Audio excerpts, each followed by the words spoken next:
Members on both sides. The member for Melbourne. Thank you, Speaker. My question is to the Prime Minister. This Friday, many thousands of students across the country will go on strike from school, calling for emergency action on climate change. These brave and courageous kids are joining young people around the world who are angry at the failure of governments, including yours, to secure their future. Member for Melbourne will pause. The Deputy Prime Minister will cease interject. Don't have any hesitation. I'll take action if I'm ignored. The member for Melbourne will begin his question again. Thank you, Mr. Speaker. My question is to the Prime Minister.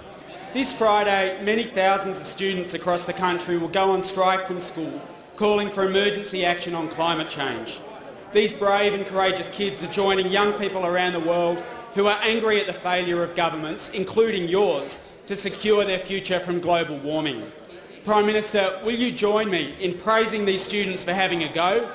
And will you meet with and listen to these kids who are demanding action from your government to keep coal in the ground? The Prime Minister has the call.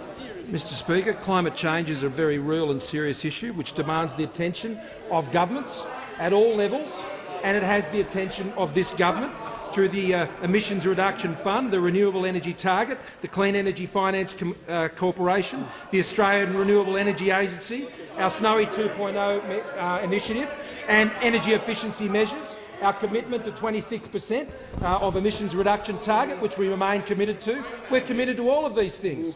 But I'll tell you what we're also committed to. Kids should go to school. That's what we're committed to. We don't support the idea of kids not going to school to participate in things that can be dealt with outside of school. Each day I send my kids to school, and I know other members' kids should also go to school. But we do not support our schools being turned into parliaments, Mr. Speaker. We think kids should be in school learning about whether it's those issues, maths, science, English, literature, Indigenous history, Australian history, Mr. Speaker. That's what they should be there doing. And so what we want is more learning in schools and less activism in schools.